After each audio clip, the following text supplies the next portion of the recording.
बच्चों, आज हम लोग पढ़ेंगे पृथ्वी का वायुमंडल के बारे में। इसके बारे में जानकारी लेंगे। तापमान और वायुमंडल के घनेपन के आधार पे कि कितना कहाँ टेम्परेचर है और वायु कहाँ कितनी घनी है, इस आधार पर वायुमंडल के परतों को 5 भागों में बांटा गया है। ये पांचों भाग इस प्रकार हैं, देखिए। पहला है क्षोभ मंडल। पहला है क्षोभ मंडल, इसे इंग्लिश में ट्रोपोस्फेयर भी कहते हैं। दूसरा है समताप मंडल। तीसरा है मध्य मंडल। चौथा है आयन मंडल, इसे इंग्लिश में आयनोस्फेयर भी कहते हैं।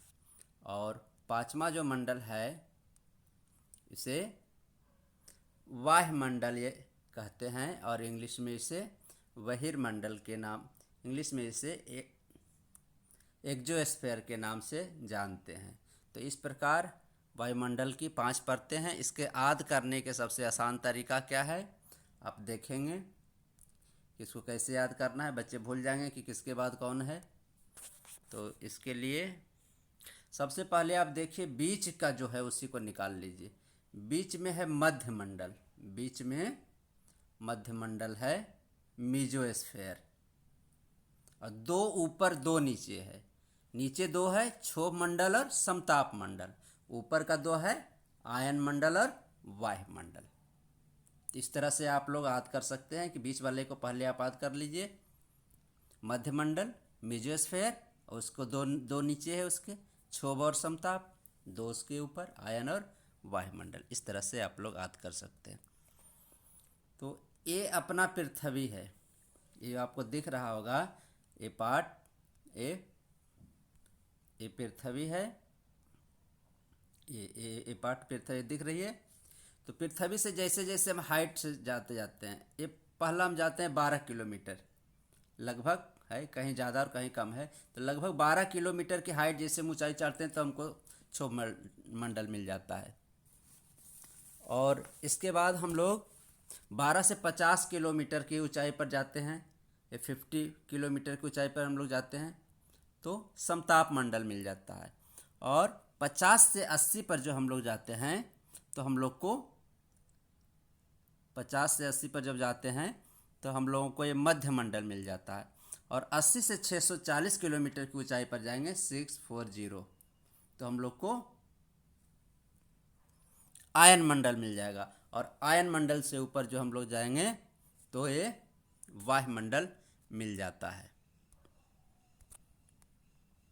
तो ये है कुछ जानकारी। आइए हम सब के बारे में जानें विस्तार से, सभी मंडल के बारे में।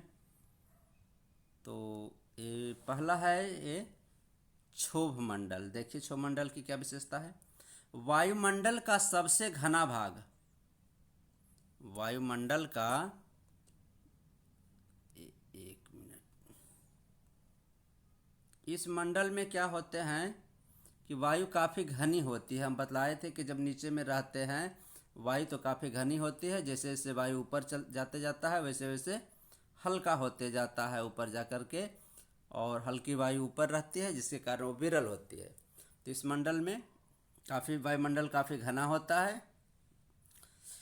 और यहाँ प्रति 1 किलोमीटर की ऊंचाई पर, 1 किलोमीटर की ऊंचाई पर 6.5 डिग्री सेल्सियस तापमान में कमी होती है। जैसे जैसे हम ऊपर की ओर चढ़ते जाते हैं, बढ़ते जाते हैं, इस तरह से टेम्परेचर 1 किलोमीटर जाएंगे तो वहाँ 6.5 यानी 6.5 किलोमीटर 6.5 डिग्री सेल्सियस टेम्परेचर घटेगा, फिर जाएंगे फिर घटेगा 6.5। इस तरह से प्रत्येक 1 किलोमीटर की दूरी पे टेम्परेचर घटते जाता है। और तीसरा क्या होता है, यहाँ मौसम संबंधी सारी घटनाएं इसी मंडल में होती है। ये बहुत इंपॉर्टेंट है, परीक्षा में पूछा जाता है। कैसे होती है मौसम संबंधी और क्या क्या होती है, जैसे आंधी आना, तूफान आना, बारिश होना, बादल गरजना, बिजली चमकना, ये सब सारी क्रियाएं इसी क्षोभ मंडल के अंदर होती है। इसके ऊपर नहीं हो पाती है ये क्रियाएं। जैसे अभी मैं आपको दिखलाता हूँ, ये क्षोभ मंडल है, ये आप देख रहे हैं, इस फिगर में देख रहे होंगे, ये क्षोभ मंडल है। तो यहीं जो इतना है इसी में सारी यहीं पर बादल भी होगा, यहीं पर बारिश भी होगी, जो भी होना है तो यहीं होती है सारी क्रियाएं। आंधी तूफान धूल धुआं जो भी होगा क्षोभ मंडल के नीचे ही होगा, इसके ऊपर नहीं हो पाता, इसके ऊपर बादल नहीं जा पाते हैं, इसके नीचे ही होते हैं। इसके बाद दूसरा जो मंडल है यह है समताप मंडल। दूसरा है समताप मंडल। तो इसमें है कि इसमें ओजोन परत पाई जाती है समताप मंडल में, जो सूर्य से आने वाली परावैंगनिक किरणों से हमारी रक्षा करती है। सूर्य से परावैंगनिक किरणें आती है जिसके कारण हमें कई रोग हो जाते हैं, जैसे त्वचा का कैंसर भी होता है।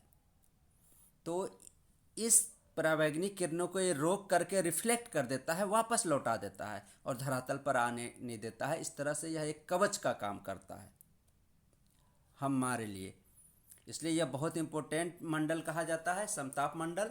जैसा कि नाम से ही आप लोग को पता चलता है, यहाँ टेम्परेचर समान होता है, यहाँ ऊपर जाने पर टेम्परेचर घटता बढ़ता नहीं है। और वायुयान इसी मंडल में उड़ते हैं। वो कहोगे यहीं काहे उड़ते हैं, क्योंकि मैंने बतलाया था कि सारी मौसम संबंधी घटनाएं क्षोभ मंडल में होती है। तो मान लिया कोई जहाज़ जा रहा है और जहाज़ जा रहा है और वहाँ मौसम खराब हो गया तो जहाज़ को गिरने का भय रहेगा। देखो जहाज़ यहाँ उड़ रहा है समताप मंडल के अंदर गए, क्षोभ मंडल के ऊपर समताप मंडल के नीचे जहाज़ उड़ रहा है। और मान लिया एक जहाज़ अगर जो नीचे उड़ता यहाँ पर उड़ता क्षोभ मंडल में, ऊपर से बिजली चमकती, बिजली गिर जाती कि नहीं, सब यात्री मर जाते। इसी कारण ऊपर में जो होता है क्षोभ के ऊपर, यहाँ मौसम का कोई इफेक्ट नहीं होता है, इसलिए वायुयान उड़ने के लिए सबसे आदर्श दशाएं इसी मंडल में है। और यहीं पर ओजोन लेयर पाया जाता है जो कि पृथ्वी पर आने वाली परावैंगनिक किरणों को रोक देता है। अब हम लोग देखिए तीसरे मंडल के बारे में हम लोग जानते हैं।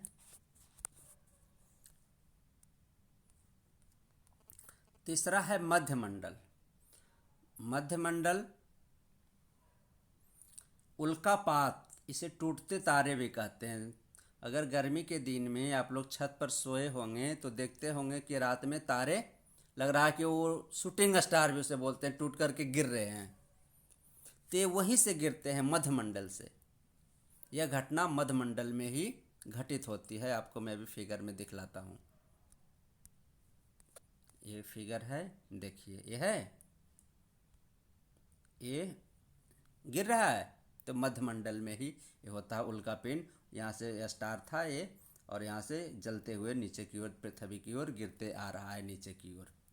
तो ये घटना मध्य मंडल की में होती है और ये पूछा जाता है परीक्षा में कि किस मंडल में होता है। अगला जो मंडल है वह भी बहुत इम्पोर्टेंट है और यह है आयन मंडल। रेडियो तरंगे इसी मंडल के द्वारा परावर्तित होती है।